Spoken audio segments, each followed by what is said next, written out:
Hey guys, this is Lucid, and I have been requested by Vinsinar to do a national overview for Naba.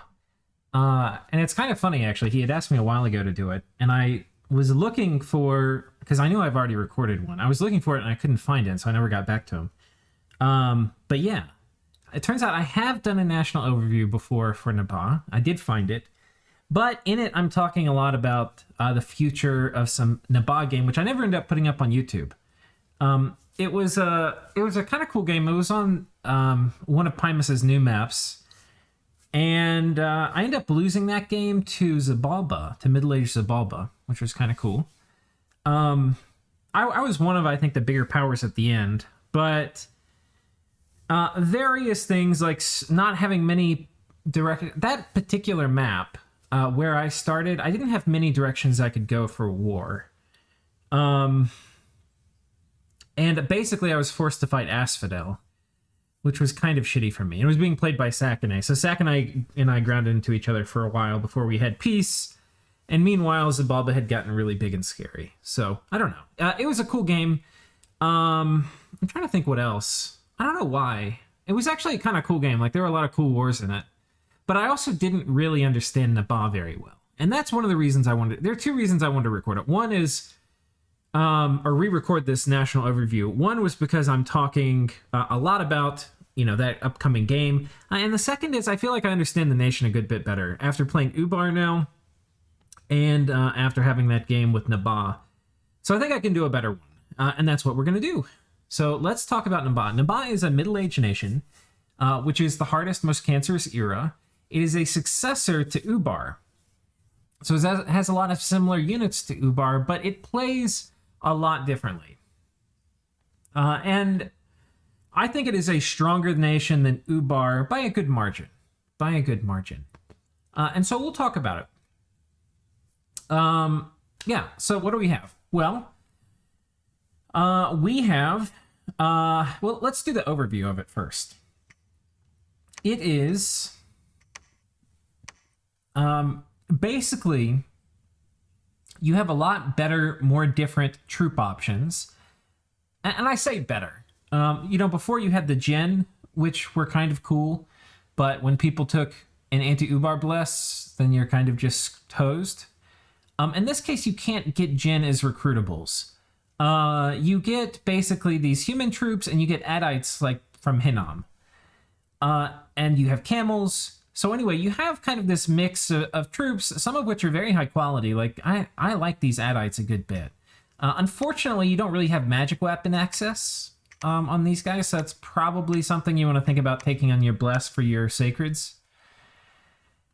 You don't have to. You don't have to, though. But that's basically the thing for these guys, is instead of basically having kind of crappy troops and Jin, you have crappy troops plus these guys.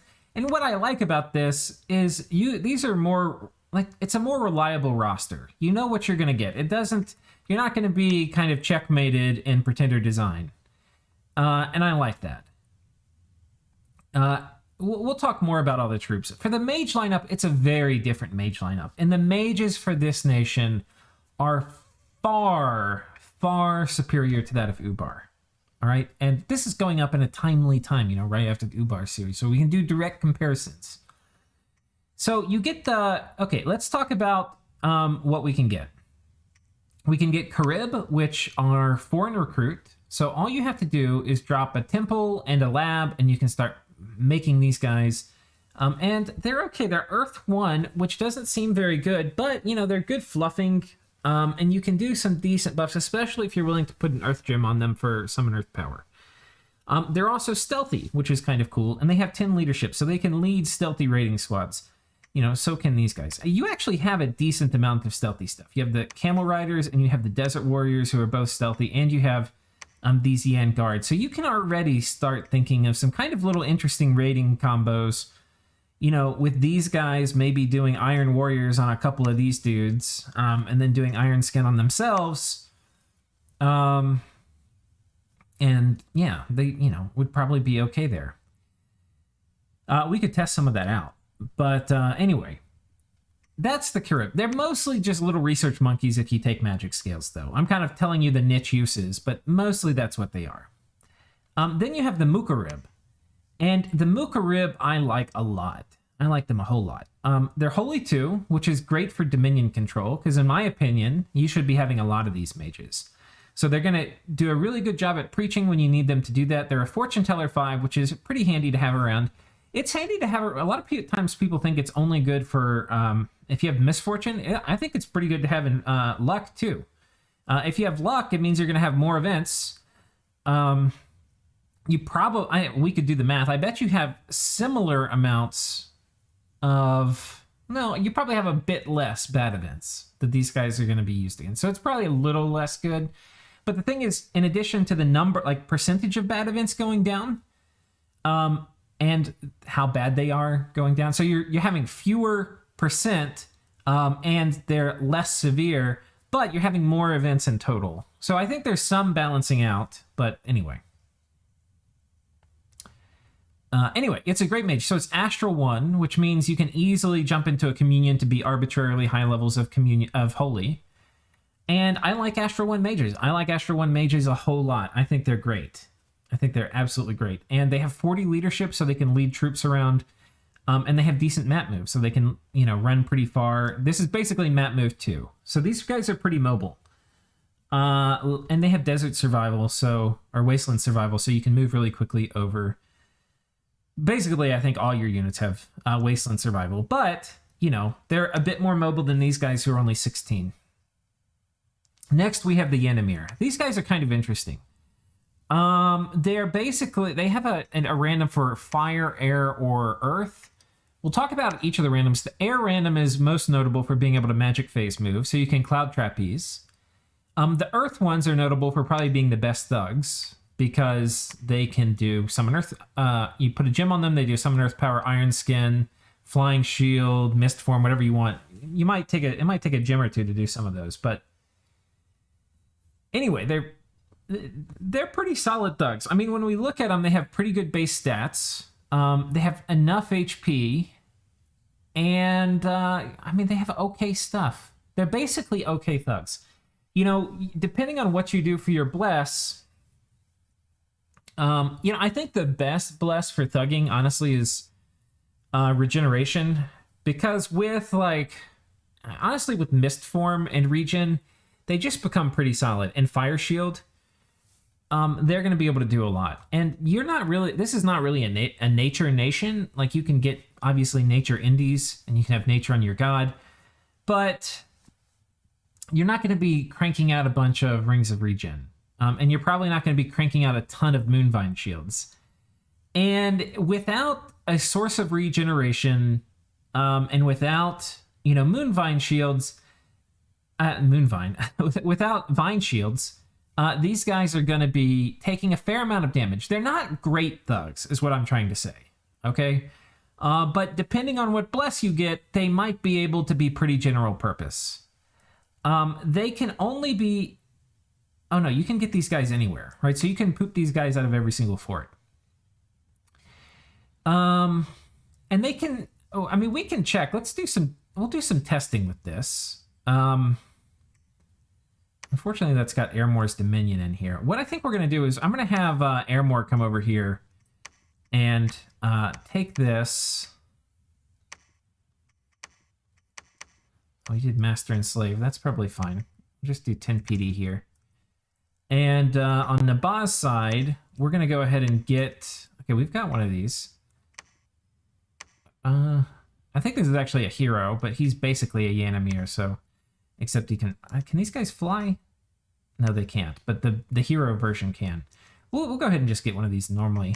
And we'll just make a very budget kit, because the thing is, they're not a great chassis to invest a ton of gems in, but it's kind of the catch-22. The less good the chassis is, the more gems it needs, but the poorer of a place it is, to keep that investment. So I think what we'll try, we don't really have great water access on this nation, so this isn't the super practical weapon. We later will have blood, but we probably don't want to be spending our blood slaves for a while. I think what is a pretty likely kit is honestly just like a main Gosh of parrying. They already have a shield. And then maybe one other item, like a...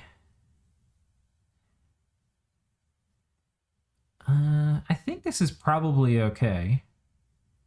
Main gush of parrying.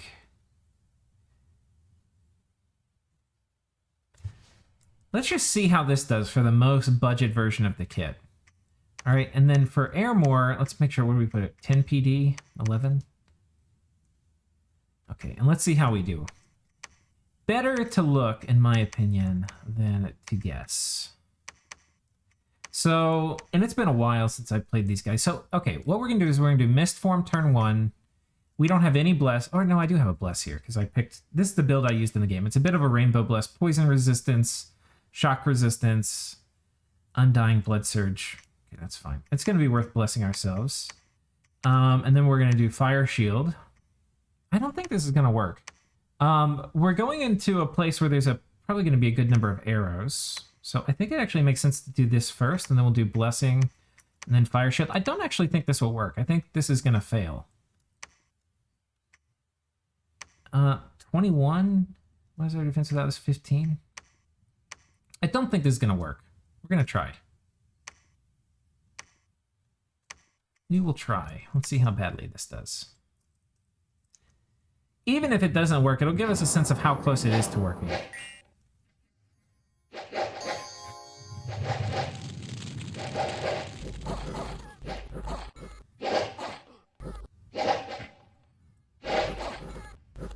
Okay, this could have worked.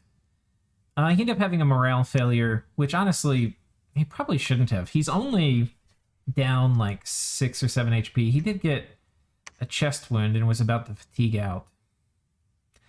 It's a little unlucky. Still had Mist Form. I think with regen, even like a simple kit like this is probably going to take most PD. You know, we wouldn't have gotten the Affliction, which means we wouldn't have been fatigued out. Yeah, I think we probably would have been fine.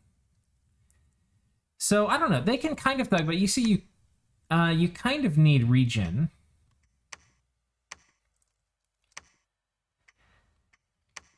Anyway, that's these guys. And you can obviously kit these guys up a lot more, and they can magic phase on top of stuff. Having magic phaseable thugs you can get everywhere is pretty nice. They're kind of expensive, though. They're kind of expensive. Yeah, and later in the game, you can do stuff like Phoenix Pyre to have, you know, very durable thugs. So, I don't know, I like them, but I don't like them a lot. They're also stealthy and have glamour, which is kind of cool. Next up, we have the Sahir. And the Sahir are, well, they're pretty good. They're pretty good. They're one of the better, like, okay, there's a few things. One is they're sacred. So, you know, it's going to be lower upkeep. It's only going to have the upkeep of about 150 gold mage. But it is going to get a random of fire, earth, or astral, which means you're going to have fire 3s, you're going to be having earth 2s, or you're going to have astral 1s. And all of these are important. Fire 3s are going to be phenomenal mages for dropping big fire evocations, flames from the sky. I mean, yeah, I mean, they can even cast flames from the sky with 2 boosters. Firestorm they can cast. They're just going to be really strong mages. Additionally, and I think you have, we can check. I think we have the national, yeah, we have Smokeless Flame and stuff, which is like a really good spell. So anyway, we get access to that. The fire ones are going to be probably your best, or some of your better combat mages. The earth 2s, well, you know, with earth boots, you can get them up to earth 3, and from there they can do Army of Gold. So a pretty small investment for having like in-game earth magic. Early in the game, you know, summon earth power, and then you can do Earth Meld or Strength of Giants or Legions of Steel. So good troop buffing. And astrals are great because this, unlike, you know, Ubar, which came before it, is an astral nation. We've got a ton of astral ones, so we can jump into communion and then have arbitrarily high, you know, fire, air, earth. So yeah, I would say they're pretty darn good. They have a good bit better paths than the Yan.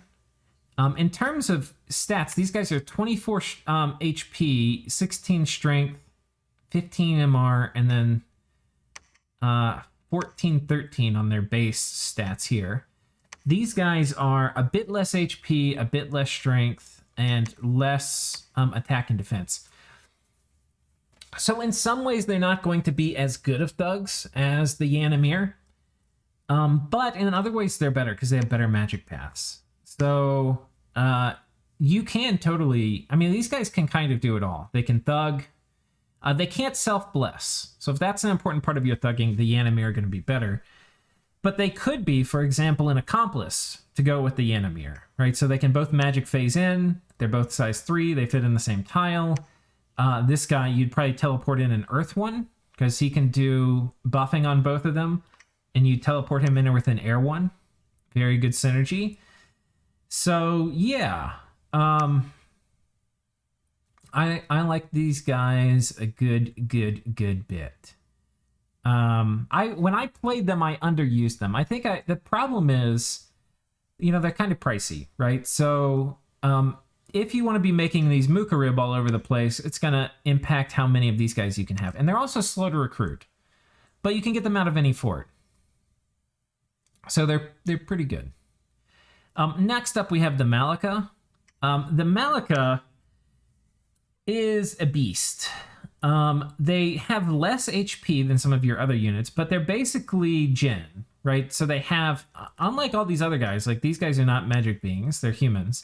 The Malacca is a magic being, and it has salt vulnerability. I don't think this guy has salt vulnerability either. And so anyway, yeah, they've got salt vulnerability, iron vulnerability. They're basically Jinn. They have magic power. They're ethereal. They have obfuscate, which I like a lot, which is really cool. They have obfuscate, and I think they have unseen.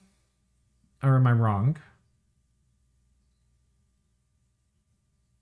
Okay, they don't have unseen. But yeah, they are fire 3, air 3, earth 1. And then they get, basically, I think these are the same randoms the Sultan gets in EA. So it's fire, air, earth, astral, nature. In terms of combat stats, they're not great, right? Like attack and defense aren't phenomenal. They don't have any base protection. Their HP isn't great. It's a few things that make you kind of like, you know, but all that said, they are phenomenal mages. And with built-in ethereal, they can actually thug very early in the game, especially if you take a regen bless. Like these guys are pretty hard to kill. I know, I think on Maryland's channel, he actually has, I think he was doing it with Balls or somebody, but they were doing like Malacca expansion, which is a little interesting to me, but I guess it's possible. And yeah, they're excellent mages. So let's talk about the randoms you get. Basically, this is going to be your ticket to Air 4s. Only 1 in 5 will be Air 4, so they're pretty precious, and you want to be careful about risking them in combat. But that's really important, because Air 4 is the threshold to make all of the Air boosters. You make the Air Hat at Air 4, and then you use the Air Hat to make the Bag of Winds, and now you're all the way up to Air 6. And then the Air 2, I mean the Earth 2s, if you get access to the Bloodstone, are going to be able to, you know, with boots, you're going to be able to make the Staff of Elemental Mastery if you have the Air Hat. So these guys are going to really open you up into getting deep into elemental magic. The other thing is, you know, fire ones are obviously going to be very good all-purpose fire casters. The air ones are obviously going to be phenomenal air casters, but you just got to be careful. You don't want to lose them. They're probably your best one. You know, the Earth 2s are special. They're less special because you can get this same Earth 2 path on the, if I remember the name, the Sahir. So, yeah. I mean, they're not as special for that. You know, you probably would have rather just gotten a Sahir if you get an Earth 2. I mean, but that being said, I don't think you're going to complain that much. I mean, you do summon Earth Power. It's great to not have to put gems on these guys as thugs. To, you know, run around, do summon Earth Power and Iron Skin and all that jazz. The Astral randoms are kind of tricky. On Ubar, you know, the Sultans can get Astral randoms.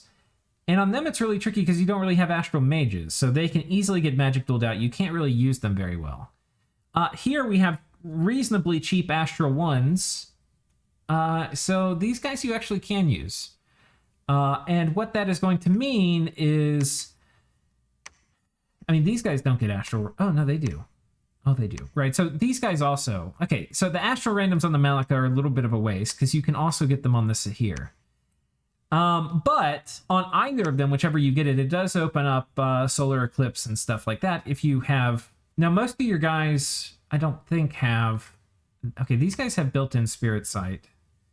Your normal troops don't, but your mages do. Interesting. So there's, you know, the option to put up solar eclipse and stuff, which is what the fire astral crosspath will give you. And then obviously they can jump in communions too, but with magic passes this high, I don't think them jumping in communions is necessarily something you're going to want. Probably better if they're solo operators. The nature randoms are special because they're the only nature access you get on your nation. In terms of a crosspath, nature earth can give you a few special items like the, I forget, the acorn, whatever. It also gives you access to lion pelts. And then nature air gives you rainbow armor. I don't think there's anything other that's too special about that cross path here. But yeah, these guys are pretty cool. I think if you take a region bless, that's probably the best thing for thugging. Yeah, I kind of like that idea. But we need to obviously talk about how that intersects with their sacred. And I didn't choose to do that in my game. I'm not sure if I regret it, but let's talk about the units now. So the units, we basically get a lot of the same units from Ubar. We get the Desert Warrior, I didn't think I liked them, and then I ended up using them a ton in my Ubar game, because early game I just needed a critical mass of bows and units, and these guys are very cheap. You can get them very fast, and sometimes when you're in a desperate situation, that's exactly what you need. They're stealthy too, which is pretty nice. So in general, I give these guys a thumbs up. I was even recruiting some of these guys later in the game. The camel, I think when I played Naba, I did camel expansion. A mix of camels. It's not pure camels, but camels plus the Desert Warriors, I think. Or camels plus these guys. You can probably do it a few ways.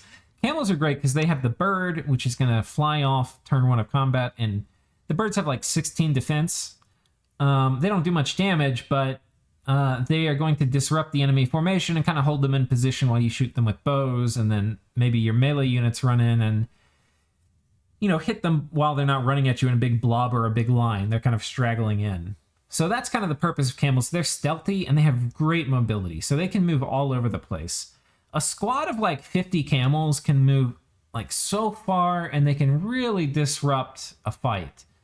So I do like camels. The thing, and this is something I did do in the Naba game, and for those of you watching the tournament finals, this will be a very big difference between how I played Naba and how Naba was played in the finals, which is I was like anti-greed when I was playing them. I mean, every single province, every single turn, because these are foreign recruit. Let me just show you.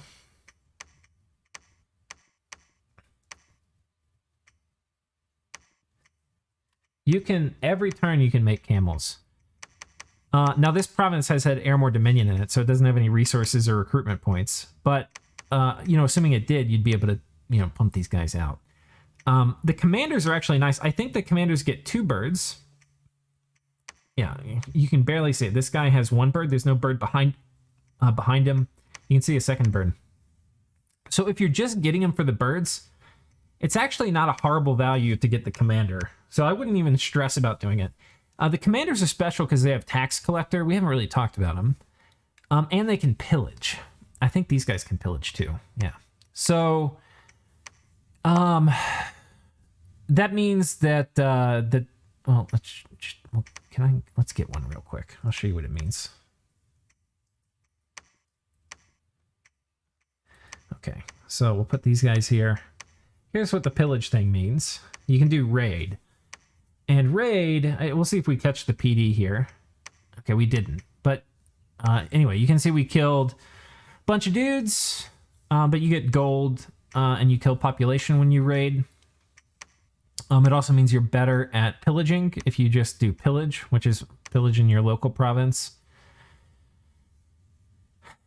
Mostly this is a tool to get out of wars you don't want to be in my opinion. You don't really want to pillage or raid stuff in a war that you want to be in, because if it's a war you want to be in, then you're basically pillaging stuff that eventually is going to be yours. Which, depending on how confident of a player you are, you might think that's the whole map. But anyway, the camels are pretty nice. Very, very, very, very mobile. And you can get them all very early. And that was what I was saying. Like with Naba, I was pumping them out basically all over the place. And I had a whole network of camel leaders running around, gathering up, picking up camels and combining them. And if you do that, if you put all your money in that instead of putting it in forts, you can just overwhelm somebody in your first war. So you actually can be very strong early if you're taking advantage of the foreign recruit stuff. And maybe you build like one fort, but you don't build... If you want to play Scales Naba and not be greedy... the thing is, the Naba... I mean, in my opinion, my humble opinion... You can play Naba organized around a Thug Bless, which is also incidentally going to be pretty good on your Sacreds.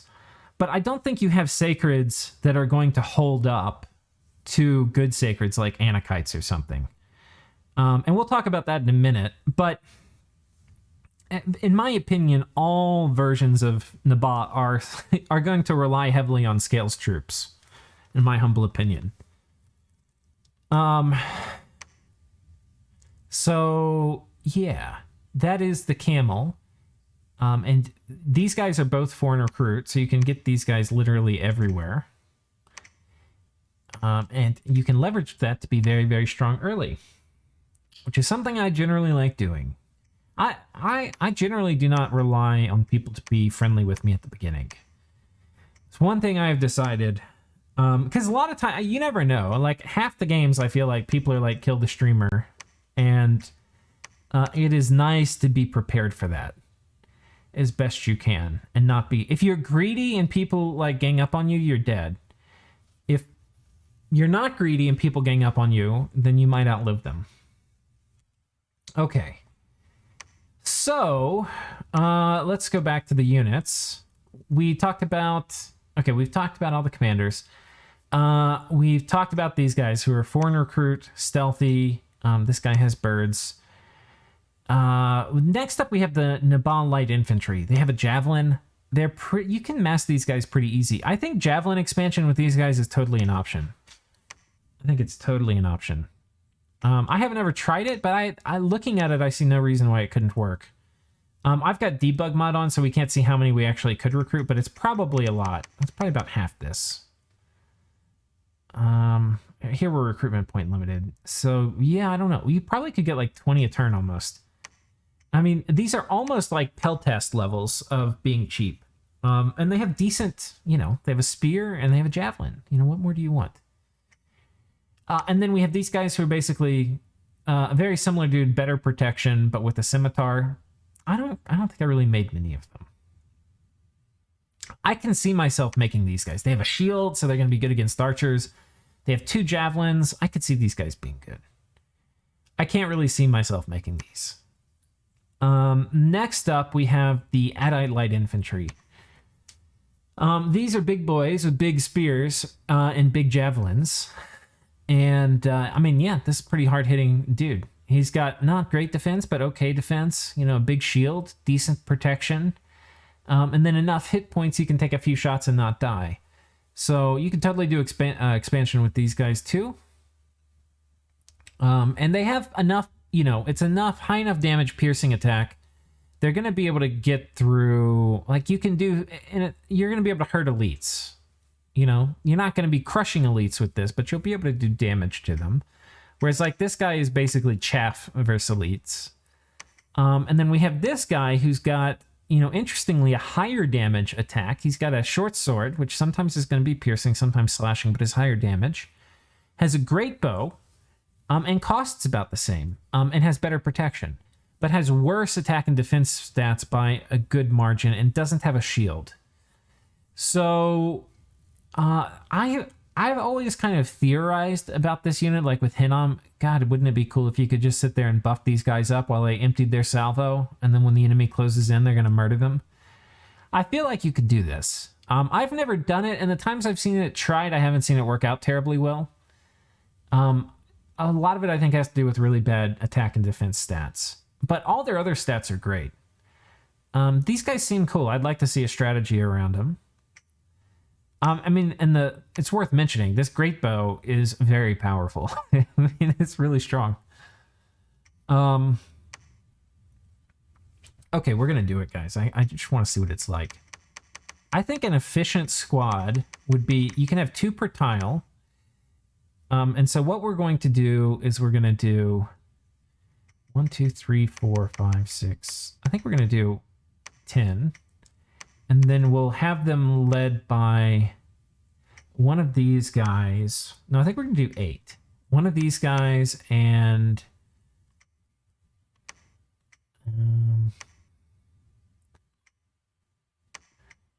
one of these guys.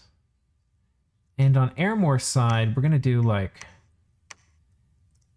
25 PD here.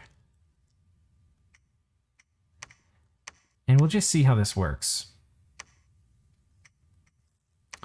I think this will work, but I have no idea. I'm always wrong about how things end up working. 40. These guys have taken a morale penalty under this guy. Okay, we can't do them in a line, and that was something that didn't exactly occur to me.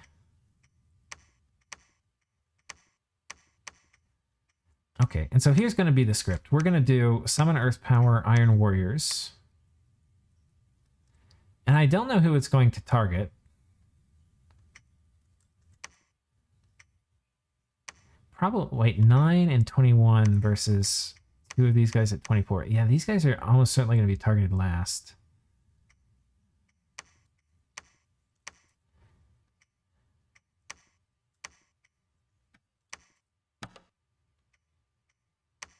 I mean, you could also do Legions of Steel, which would be really good, but it's not going to help these guys. I really need to get a buff on them. We'll see how this goes. It probably won't work. I imagine the commanders all die.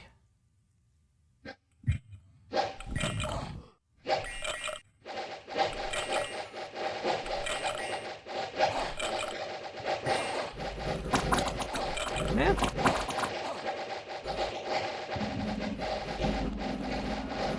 Now you can't do, yeah, the commanders die. We didn't get, yeah. I think the trouble would be, you had to get Iron Warriors. I only cast it 4 times, and you'd have to get it on the commander, so maybe you only do it with, like, 6 dudes rather than 8. But you can see it's, like, very gimmicky. You know, I could imagine it working, and ideally you'd probably have other stuff out there fighting while they finished. But, I don't know. They're pretty good units. They're pretty good units. Notably, if you're doing like an evocation strategy too, where you're sitting there dropping Thunderstrikes, which is totally something you can do. You know, these guys can sit there and holding fire. They're going to sit there and just pummel people with the Great Bow while you're dropping evocations. You don't need to worry about guard command or shenanigans. Yeah, so you got that. Then we have these guys, the Elite Soldier. A little better defense. They have a scimitar instead of a spear, so they do a fair bit more damage. And because they have high enough strength, slashing ends up being a little bit better on better units. Like, the thing is, if you're like a little crappy unit and you're trying to get through a certain amount of armor, piercing's going to be better because you're chopping away at the armor. Slashing is going to do damage, additional damage, once you've taken the protection out. So if you're already getting past protection by a good margin, then slashing ends up being kind of nice. So I don't know. These guys are pretty solid. They've got more protection. They've got more defense. They've got a little better attack. They only cost 5 more gold. If you're not worried about the javelin, these guys are going to do probably it's going to be worth paying 5 more gold for them in melee compared to these guys. The difference is these guys do get a repel, and these guys will get repelled some. But I think the other stats are are good enough that it's going to make up for that. Okay, and then finally we get to the Sacred, the Yan Guard. And, ooh, well, let's talk about the good parts about them. So they have fire resistance, which is nice to have that built in. They're stealthy, which is great. They have glamour, which is great. They have iron vulnerability, which is not good. They have wasteland survival and spirit sight, which is great on a sacred unit. And then they have bodyguard, which is kind of cool. Oh boy, am I conflicted on these. On one hand, they look like a kind of, like an okay sacred that could potentially be pretty good with the bless. Let's talk about the problems first, though. The problems is they don't have great defense, which is the thing that normally stacks real well with with glamour. So the glamour ends up not lasting terribly, terribly long. You can obviously buff defense, but you're going to be susceptible because it's not a mounted unit to like the harass penalty. So yeah, I don't know how I feel about these guys. Versus a lot of in my game when I actually played them, I only played them once. I didn't find them special, like when we didn't play where I had a great bless, and I needed them. Like in this case, if I was running into like a foul vapors trap early, which was good because I was right next to Asphodel. You need to have something that can do okay when somebody's putting up foul vapors, because otherwise you're going to get wrecked. So they're important for that. And obviously I didn't have much of a combat focused bless, but maybe with regen it would be different. I don't know. I just felt like they're not very killy compared to like your other units. They're just as killy. They don't have like 2 attacks. They're not super survivable. They're kind of just okay. I would be interested. I think if I played these guys again, I would probably play regen. I'd be interested to see how it would all work with that. But anyway, that's the end guard.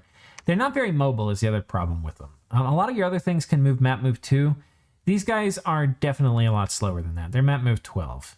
They're even slower than these guys, though I think they might be the same speed as these.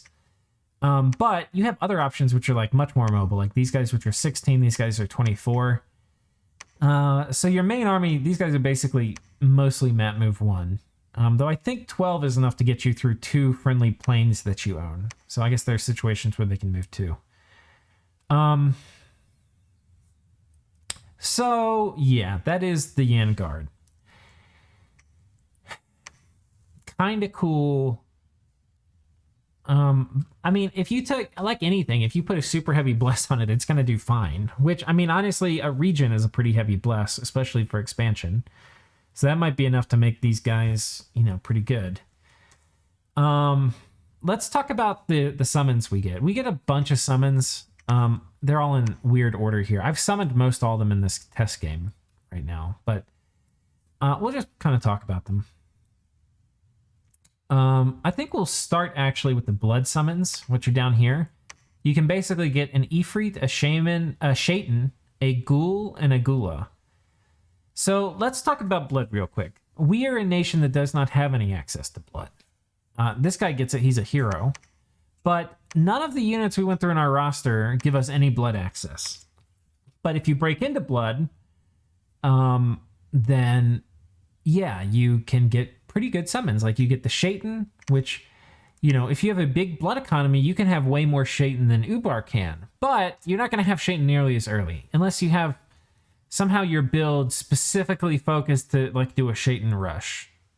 Like a blood fountain or something that's just sitting there blood hunting, and then you're doing a research rush for this, which seems risky in its own right. So anyway, the Shaitan are really good, obviously. They I can't remember if they cost, okay, they don't cost upkeep, which is kind of the zinger about using these guys as ubars. They ruin your economy. The Ifrit also does not cost upkeep, has better combat stats than the Shaitan. And I think they roll a random. I think they're fire 2, air 2, and then they have a like fire, air, earth random or something like that.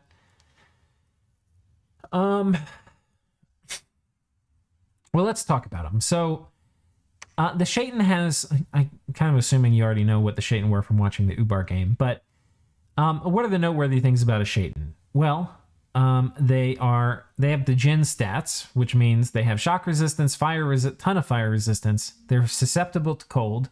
They're magic beings, which is not a good tag. It's a bad tag. Means you can get chopped by moon blades. They're ethereal, which is very good. They're flying. They are stealthy. They are glamored. They are unseen, which means they're basically invisible until the first hit, which is -10 attack and defense if you don't have spirit sight. Or until you hit them once. They're iron vulnerable, which is bad. They're salt vulnerable, which is bad. They are corruptors, and this is probably the most important part about them. It's much better than seduction. It gives you a much better chance of stealing the unit. So anyway, they can do that. And they have spirit sight, and they're spies, and they can scale walls. This actually also is really important. It combines with corruptor. Basically, they can... Normally you can steal enemy mages inside a fort, but only if you're not sieging it. Scale walls lets you do it even when you're sieging it. And they have storm immunity. In general, these guys are great. They're one of the better, most unique, kind of hardest to deal with units in the game. Ubar has a limited capacity to get them. They're cap only, and they cost a fortune, and they have a ton of upkeep. So that is the problem. Problem with Naba is it's really hard to get your blood economy going.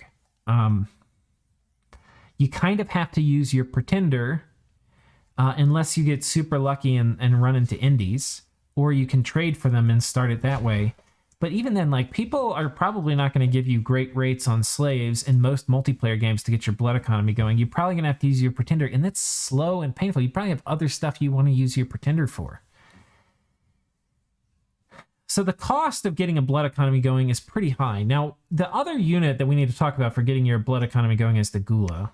And the Gula is a summon you get here. It's 31 slaves. It gives you a blood 1 hunter. And these are the real ways to get your blood economy going. They're also assassins, which is kind of cool. Death 1 assassins, no joke. So they're good units in their own right, but mostly they're a way to get blood 1s, so you don't have to go all the way to Vampire Lords or something. So this is kind of the stepping stone to getting your blood economy going, is getting some Gulas. But that said, it's still sort of slow. It's sort of slow. And in my Naba game, there was never a point... And it went pretty late. I went to turn 80. There was never a point where I had more Shaitans than I did in my Ubar playthrough. Never a point. And, you could say I wasn't focused enough on blood, but if you're in an intense game where you're fighting a lot, sparing resources to get your blood economy going. I mean, even your god, you're going to be having, especially, I didn't even have a great god. He hasn't woken up yet. It's just a little rainbow, but he always had other shit he could do. So, and especially if you go imprisoned, your god's not even waking up till turn 30, and then you're going to get your blood economy started, and it takes 20 or 30 turns to really get it going, and then you start making some Shaitan. Okay, you're having Shaitan come online by turn 60? I mean, they could be you could have a few sooner, but having them in any kind of numbers. It's slow. I think if you really want to go blood, you probably need to go dormant on your god and get it started around turn 15 or 16. It's just, or, get lucky with indies, which some people can do on command. But I don't know. It's kind of one of the cool things about the nation is you do have really cool blood scaling as you go later, but getting there is a bit tricky. And you're going to have to make compromises for it, I think. Maybe there's something that's no compromise. You have a Titan who's mostly going to be knocking out the occasional army on defense if you need to, but he's going to sit there and blood hunt in the meantime, and there's some synergy with being dormant there. He's kind of doing 2 jobs at once. But, you already have Malacca, right? So your Titan's going to be able to kill stuff that your Malacca can't, which, that is a category of things. But it's not a huge category of things. If they have stuff set up to deal a lot of anti-thug stuff before they're going to mess with Naba in the early mid-game, how is your god going to do against that? Well, probably not great.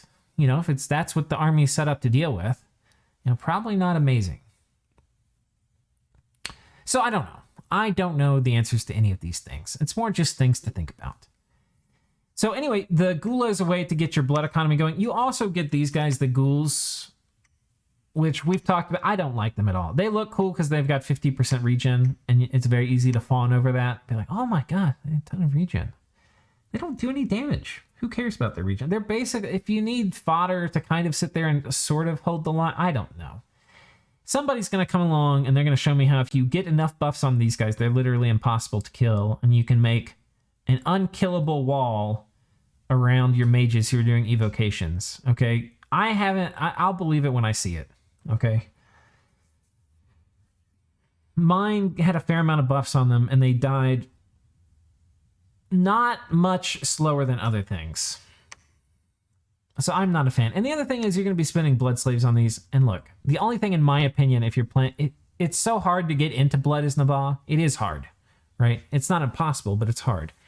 The only thing that's harder, or the only thing that you would spend gems on other than Gulas, which are your way to scale up your blood economy, is Shaitan. I can't ever see making those guys. They suck. So don't do them. They're a trap. Okay, what else? We talked about the blood summons now. The Ifrit, okay, we'll talk a little bit about the Ifrit. They're pretty cool. They have a bunch of the same things. They have a built-in fire shield, which is really cool. Saves you a script slot. And then they have firepower and magic power. And they have pretty good base stats. Well, not that good. But in Fire 3, Magic 3, which I don't think we're in right now because it's winter. Let's wait a few more turns. Okay, now it's summer again. So in summer, or in Heat 3, yeah, you can see they have pretty good attack and defense. These go up by a fair amount. So if you're fighting in these scales, these guys have pretty good thug stats. They have better hit points and stuff than Shaitan. I think in general, if you're going to be using these guys as thugs, they're kind of better. They're also sacred. So depending on what you do, you can, you can do the bless bottle, whatever it is, and that will make them blessed, which is kind of nice. Otherwise, you have to have somebody that follows them around, which, by the way, is not super hard. You have these guys who can magic phase in with them. So, unlike your other, unlike the Yana, or what are they called? The Yanamir, that's what I want to say. Yeah, unlike the Yanamir, they are magic beings, and they have the salt vulnerability and stuff. But what's cool about all this, and why I like this nation a lot better than Ubar in terms of design, is that not all of your cool stuff, like with Ubar, if people have an anti-Ubar bless, then you can't use any of your cool stuff really well. Like, you can barely use it. In this nation, a lot of your cool stuff doesn't have those vulnerabilities, So like, okay, people have an anti-gen bless or an anti-Ubar bless. Well, these guys are not really going to be affected very much. They don't really care. But you have the option to use these guys who are going to be great if they don't, if they don't have it. But these things are not stuff you're going to be getting in any kind of quality or quantity, especially in the early game, right? So these are things that will more come out later. And by that point, okay, you don't have an anti-Ubar bless, but there's still ways to deal with these guys like Salt and a Moonblade, right? So, whereas if you don't have an anti-Ubar bless, they can just roll over you at the beginning of the game. So I think this is a much more interesting nation in how it's designed and plays out than Ubar. It's got cool stuff that comes online as the game goes later, but the counters to those, the obvious counters to those things are also available later.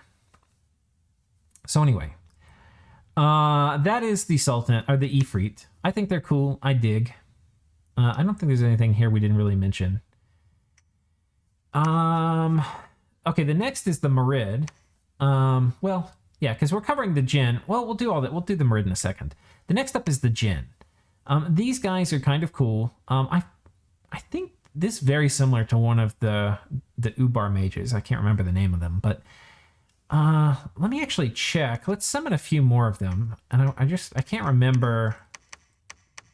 I can't remember what randoms they get. This will probably tell us. Okay, right now they're all appearing to be Fire 2, Air 2. I don't know if that's my luck. We could pull up the mod inspector, but I'm going to we'll do it again. 1 second.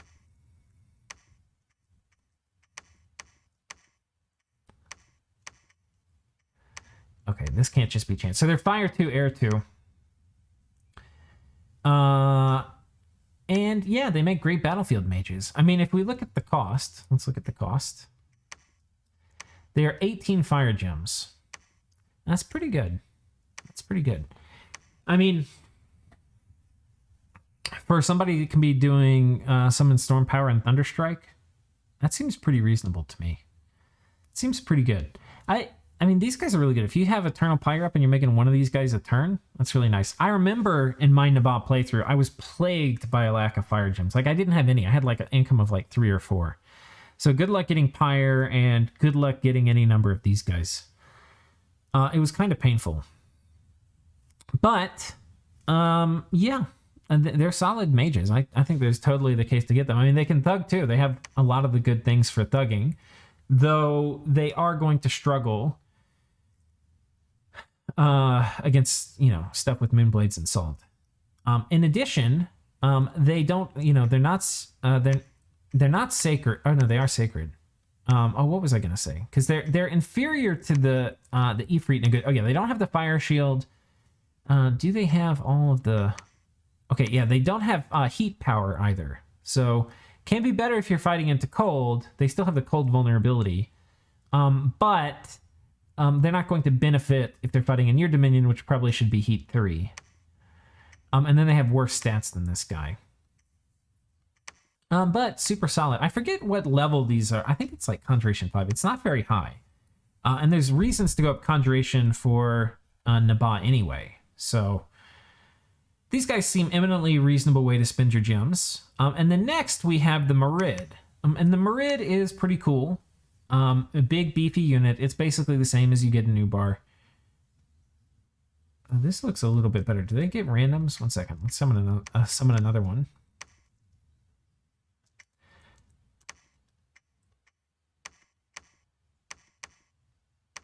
Okay, this is the exact same. I guess either they don't get randoms. I probably should just look this up on the mod inspector. But yeah, I mean, these guys are pretty great.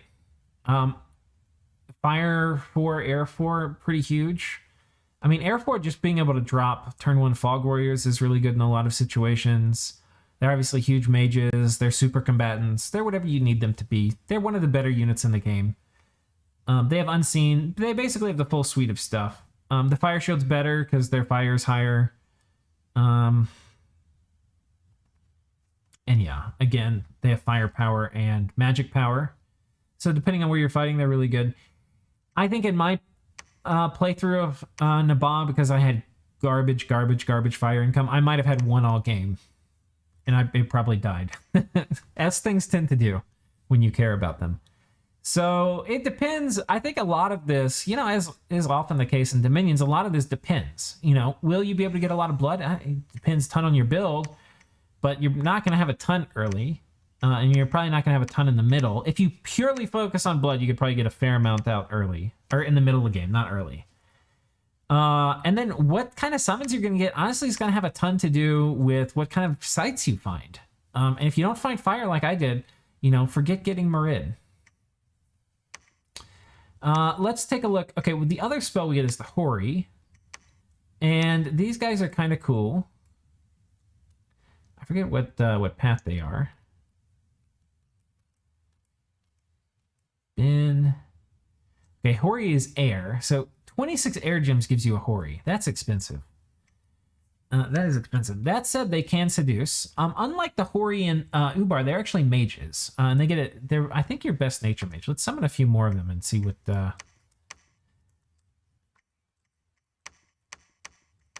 see if they get randoms. If it seems no. Okay, they're all nature 2.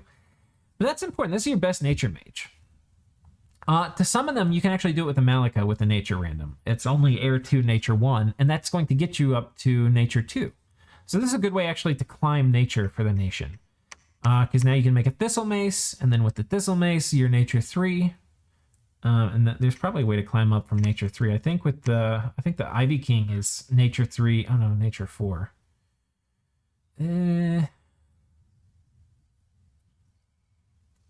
Yeah, I'm not sure. There's probably some way to climb up from here. I can't think of it right now. But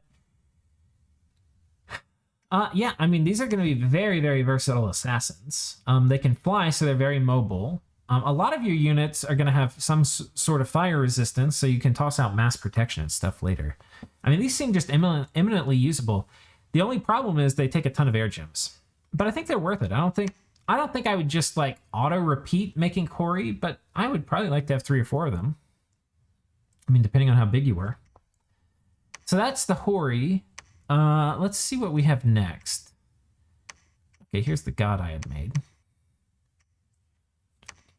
We'll talk about the Jinn block. The Jinn block, is it earth, fire? Where are you, stupid Jinn block? Bin, Pride of Lions. Oh, maybe it's an enchantment.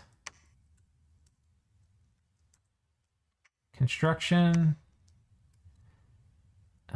One second, I'm gonna pause. Okay, I found it. It's Thaumaturgy. I think it's Thaum 5. It's, yeah, 5 earth gems to get one of these guys. I actually didn't really like them, but they're actually really cool. When I was playing Airmore, these guys were pretty tough to kill, because what they can do is you just, any place...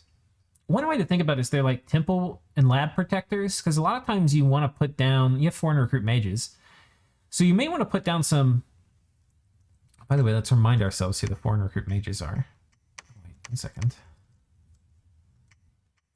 It's, I think... I have to look at it from this screen. Oh, it's just the Carib. No, I thought you get another guy. Yeah, this guy, the Hermit Sahir. Okay, a mage we didn't talk about. These guys are foreign recruit. They start with the Hin at their side, which is kind of cool. They're not sacred, so they have, you know, reasonably high upkeep, but they're really good mages. All these varieties are useful. They're either going to be Fire 2, you know, Fire Mage, or going to be an Air 2, an Air Mage, going to be an Earth 2, which is great to have, you know. Otherwise, it's going to be a way more expensive mage we're going to have to use otherwise to get an Earth 2. And then the Astral are great because we can toss them in our communions and have all these at arbitrarily high levels. And then these guys are great, not only to have a little bit of extra chaff in a combat, but it's going to be great for assassinations and stuff too. So, yeah, I mean, they're super duper nice mages. So anyway, because of basically these guys, but also to a lesser degree these, and by the way, these guys only need a lab. They don't need a lab in a temple. If you put one of these blocks down, they're actually pretty hard to kill. They're 25 protection, which is super high. You can do summon, you put a fire gem on them, and you can do summon firepower. And then you can have them, basically, they're innate caster too. And they have 1 item slot. Not sure what I would do with it, but I mean, probably like a budget reinvigoration item maybe, if I knew I was going to be getting attacked. Otherwise, you probably don't put anything there. But yeah, I mean, you can do summon firepower, and then they're going to be a fire too. Or, you know, you could put a fire in a jar here for this spot, and then they can always do summon firepower, but probably better just put 1 fire gem on them. And then, yeah, they're going to be hard to kill, and they're going to be, you know, they can have fire shield, and they can be dropping fire, like pillar of fire on things right next to them. And basically, you've changed it now so that when people raid you, they not only have to be able to kill light PD, but they have to be able to kill light PD plus a Jinn block, which, you know, like if you do a Venn diagram, those things overlap, you know, but like it's going to be a significantly higher investment often to kill a Jinn block and PD than to just kill PD. And these guys are cheap. They're like 5 earth gems. You know, the only problem is they're kind of a static defense. You can't move them. And static defenses are easier to attack, you know, because you know what's going to be there. But yeah, I like these guys. I think they're pretty solid. You know, they can research too. They're not good researchers, but, you know, for 4... if you're in Magic 3, it'd be 5. So, yeah. I mean, I think they're pretty okay. I think they're pretty okay. I like them. And, you know, it's an Earth Gem sync. Okay. What next? What next?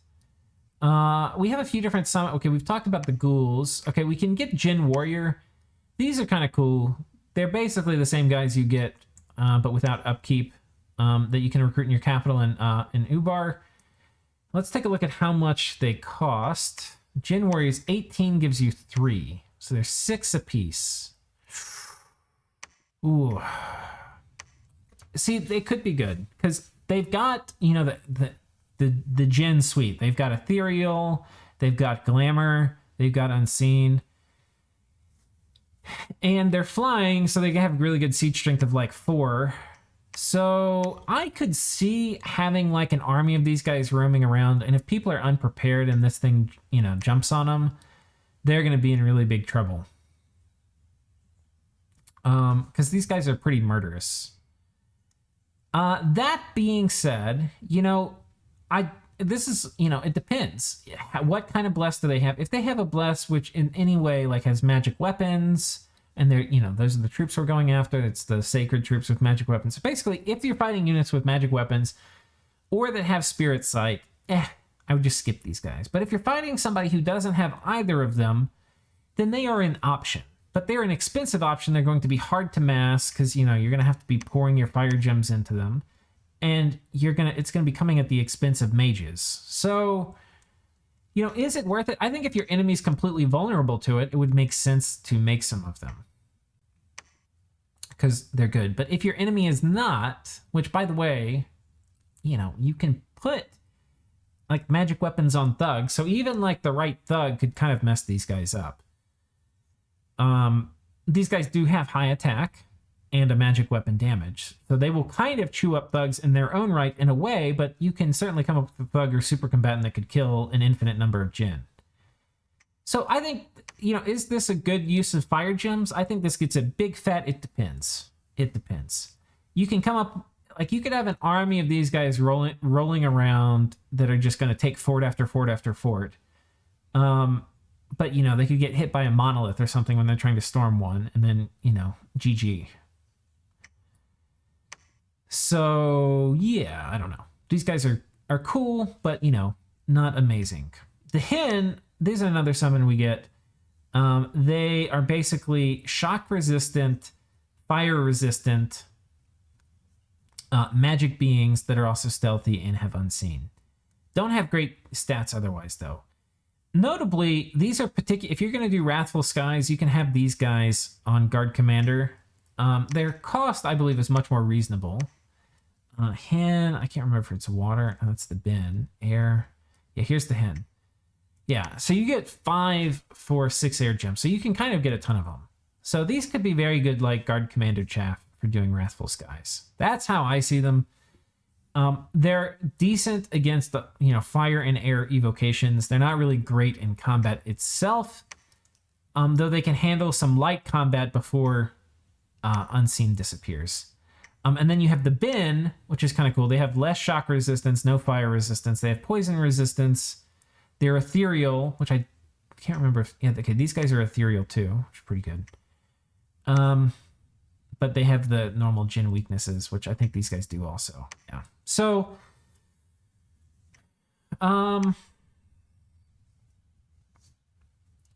they're okay. I mean, they're using a gym type, which so far we haven't really had a use for, the bin.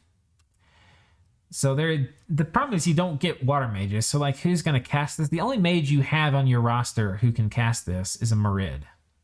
If you're using your Marid turns to cast this, yeah, I don't know.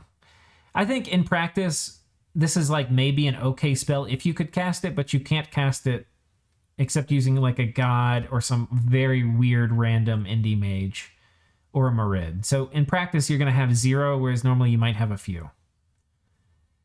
So that's those guys. And I think we've been through most of the roster now. There might be something I'm forgetting. We've spent a lot of time talking about the units. We're over an hour now. I want to spend this last bit talking a bit about timings and how this nation plays. You can do a research rush or something, which it seems is like what Naba in the tournament tried to do, where you make a lot of forts and then you make a lot of mages. The other option you can do is you get ready for your first war early, which is where you take advantage of all of your foreign recruits. They can also help you with expansion, and they're going to make you very strong getting ready for your first war. There's a lot of options we have for our first war. There's some things that come to mind. You can also get your research going a bit faster by getting those human Sahir, which are those,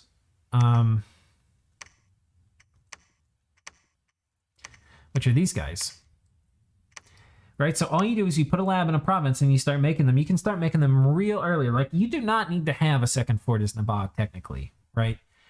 For a good long while, right? And these can help you rush into some early magic because they don't require a fort. You can get this all started way faster, right? But if you're making these guys, you might not be making, you might be gold constrained, right? And so you won't be making as many camels or whatever else it is for your first war. But let's say, for argument's sake, that these are the majority of your mages that you're going to use in your first combat. What are the things you can do with them? Well, Strength of Giants, Legions of Steel on your semi-giant troops is going to be really good. I mean, these guys with Strength of Giants and Legions of Steel are going to be very killy in melee. Yeah, so getting those on a bunch of these dudes would be really nice. Conjuration 3 comes out for both these, because to do those, you're going to need summon Earth Power, and you're going to, well, let's talk about it. So you can do it without Conjuration 3 if you put gems on the Earth randoms, and then an Earth 2 with gems can do any of those Earth 3 spells like Strength of Giants, Legions of Steel. But if you get Conjuration 3, you can do that without any gems, which is real nice. In addition, each of these, except for the Astro Random, which is pretty useful in and of itself, combined with your Mukarib, who are the Astro Mages, but all the rest are going to be 2 and something, and these are all good paths for summoning elementals. So Conjuration 5 is a pretty good target if you want to be doing that. And Conjuration actually combines real well with your camels, because your camels are going to be distracting them. Meanwhile, you're putting out your real army, which is all of your elementals, which are going to either fly in with the birds, like the air elementals, or they're going to get summoned and then run in behind them, which is like the fire and earth elementals. So you can totally use these guys. And if they're your research corps, even if you don't deploy them for your first army, they're going to be very good at, stabbing an enemy which comes in to, kill you while you're, busy off in your first war. So yeah, the human Sahir seems okay. What else? So the other thing we can do with the Fire 2s is we're potentially going to have a lot of archers. And so once we hit Conjuration 3, Enchantment 4, we can do Flaming Arrows. Right? We need Conjuration 3 to get us up to Fire 3. And then we can do Flaming Arrows. Now, these guys are Fire 3 to start with, so you don't have to go Conjuration first. You could go straight to Enchantment 4. And you're seeing a few things come up. We're seeing Conjuration come up a lot in the early game. We're seeing Enchantment come up a lot. Enchantment is potentially going to give us Strength of Giants. It's also going to give us Flaming Arrows. So that's one of the things. I think a lot of people forget how good archery can be early in the game too. So those are some of the early timings. As we get into the mid game, you get to pick like what do you want to do more of. You can like double down into archery. If somebody is going to have real trouble getting access to Arrowfin, you can get Arrowfin for yourself. And then have your own troops with the Arrowfin run in, and then they're backed up by a bunch of your archers. You can start going for some of the enchantment stuff, like with the Hori, if you go ahead and get enough Conjuration to get that, you can come in and pick up Mass Protection and then Fog Warriors, and that will be a very good power spike for your nation. And then deeper in Alteration, we have the Army of Lead and Gold stuff.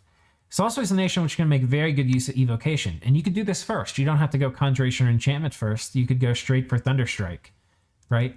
But you also get Smokeless Flame, which is just a powerful, powerful spell. It's area of effect 1, reasonably high range, and does 45 armor-piercing damage. Now, this will delete somebody, right? And it's going to set on fire with a very big area of effect a bunch of units, with combustion, and then it's going to leave a lingering heat too. It is a very strong spell. And then later in the game, you know, evocation, you're going to get flames from the sky and pillar of fire and stuff, which is really good. And firestorm. So you have a bunch of things in a lot of the paths. You know, early game enchantment is great. Construction is going to be nice for all of your thugs. Evocation, you know, we just talked about that. There's a bunch of things in there for you. Alteration, there's actually a ton of stuff in there for you. You have the thug stuff early, and then later you have, you know, Fog Warriors, Mass Protection, Army of Gold. Conjuration has a lot of your mage summons in it. So yeah, I think there's, and then blood, you know, depending on when you want to get in, that's the other thing to talk about, you know, like depending on how intense your game is, researching blood is a luxury, right? Because if you teched up in blood just so you could get gulas, you know, okay, well, you're way weaker than you would have been if you went and got something else that was useful in combat. I always felt, because I was in war after war after war, I think blood magic in some ways for ubar is a bit of a trap. It's a really tasty trap. Like it's a trap you really want to get yourself into. But it is definitely greedy. It is without a doubt 100% greedy.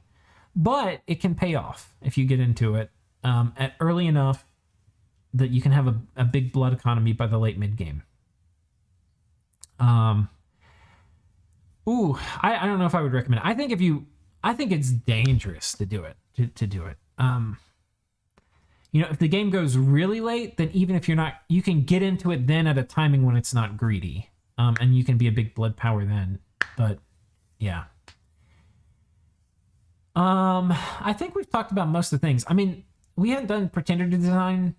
The things I will say, if you want to do a thug thing, I think consider reinvigoration and regeneration. The other thing is you probably need, you know, because foul vapors is so oppressive, you probably need poison resistance. You could skip shock resistance. I had it so it'd be easier to do Wrathful Skies, but you honestly have other ways to do Wrathful Skies traps. You know, you have those Hen or whatever we were looking at that had 15 shock resistance. You can put those as bodyguards.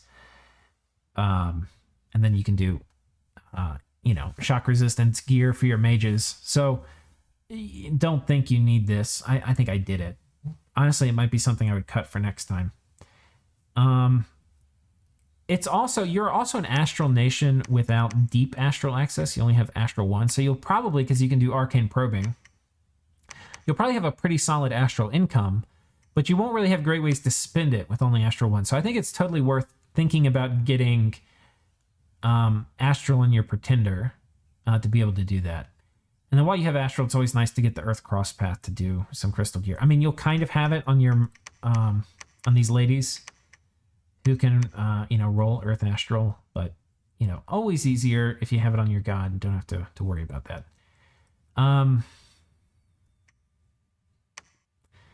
Yeah, I don't know. I think you have a bunch of options. I mean, pretender design, and we're not going to do that here, but it would be its whole thing. You could do a build focused on thugs. I think Scales Naba is a completely legit way to play. You could do a Dormant Titan, which could be really nice, though you do have these ladies who can thug in a pinch. What else? You can do an Awake Monster. I don't like Awake Monsters very much. I think that would be a bit of a mistake on this nation. I mean, that being said, a potential way to play it is you go Awake Monster and you just overexpand. You get super huge. You do foreign recruit everywhere. And you just start building up hordes and hordes and hordes of things. In a small enough game, you might be able to just run away with the game like that. Like, just expand like crazy, like absolute gangbusters, and never stop, because you're just doing foreign recruits. You don't wait for forts or anything. And the only forts you get are forts from other people. Maybe that's a way to play. So I'm not saying that's like a good idea. I'm just saying, like, I hate saying something, like, I hate ruling something out. Because there's always going to be some situation where you could make it work. But yeah, I think there's a pretty strong argument for taking an imprisoned rainbow, which I hate saying it because I hate imprisoned rainbows. But there's a strong argument for taking that for Naba. Or a dormant something if you want to get your blood economy going sooner, but that's going to come at the cost of a good number of scales. So I think it depends. But for your blush, try to get something that's good on the thugs and then good on casters. And then incidentally is good on your sacreds. You don't need your sacreds for expansion. I think the way to think about your sacreds is special forces. They're to do jobs that the rest of your roster can't do. One of those jobs is probably have magic weapons. Though you can counter some of that by having astral magic and mages. But depends. Anyway, guys, I hope you've enjoyed it. That is the guide for Naba. I don't think I've answered any questions, but hopefully I have made you think of some that potentially you want to answer for yourself by trying this nation out in multiplayer. So, hope you enjoyed, and see you next time.